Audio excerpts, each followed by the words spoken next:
SeanPaul Long Island Audits Reyes made a series of announcements about his long-standing legal action against former Connecticut State Trooper Brian Fahey on Tuesday, before announcing that he was taking a 2-week pre-planned work vacation to end his summer.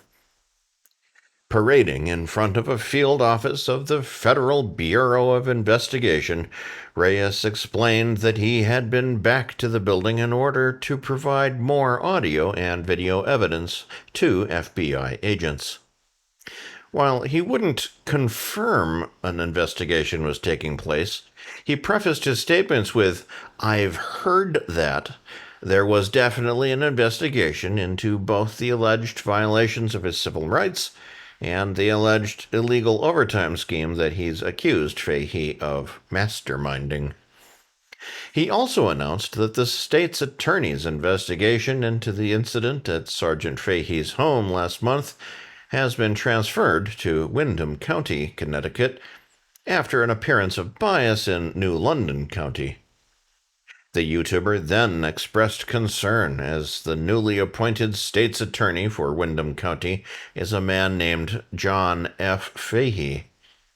Reyes speculated upon the possible relationship between the two men named Fahey involved in the investigation, but indicated that until John Fahey proves otherwise, he should be essentially given the benefit of the doubt. The YouTuber also promised that he had an insider within the police force of the town of Groton, Connecticut, that he's added to his list of insiders within the FBI, various cities in New York, and the Connecticut State Patrol. He promised that the insider had damaging material against the entire police force that may end his prosecution for charges of felony voyeurism, breach of the peace, and trespassing.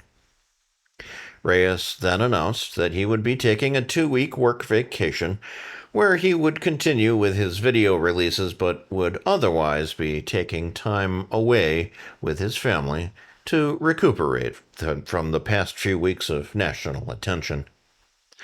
The vacation announcement was seized on by critics who noted that the affluent Reyes has brought in $49,547 in donations to his legal defense GoFundMe in the past month and a half since the incident at Fahey's home in Connecticut.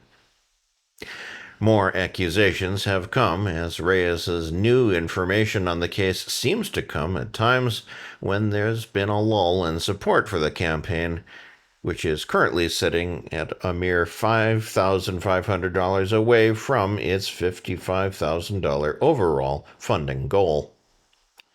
That lull continued this week as Reyes took in $25 to win Tuesday's crowdsourcing title.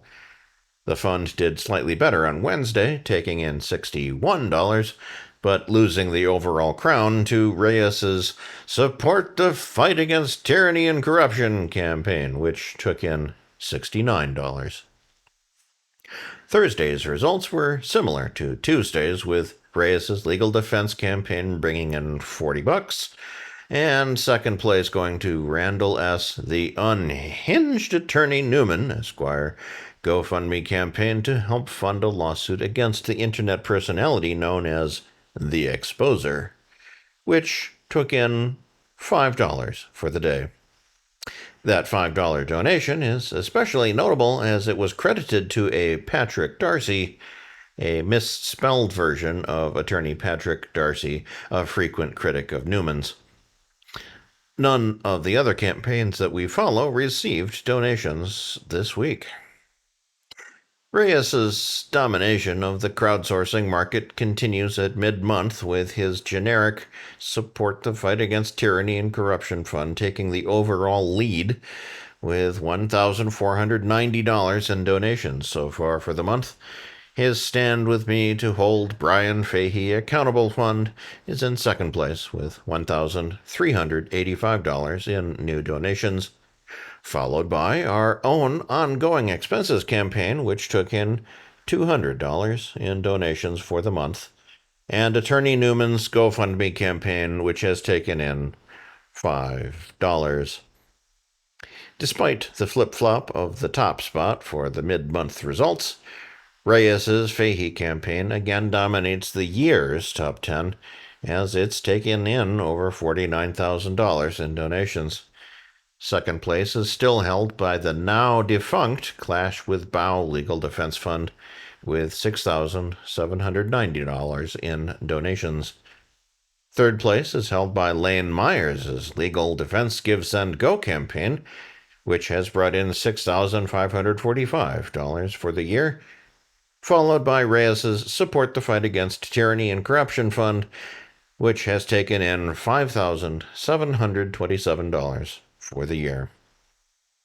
The rest of the yearly top 10 remains relatively unchanged, with our own ongoing expenses fund coming in the 5th position, followed by Craig Hendry's To Support Craig's Work campaign, Jose Chili de Castro's campaign to sue 2 Nevada judges, Reyes' Support Freedom Stand Against Tyranny Together fund, a YouTuber's now defunct fund to attend fraud at Wrangler's sentencing, and finally, the De Castro-run campaign to support Craig Hendry. We will revisit these results at the end of the month. Oh, joy.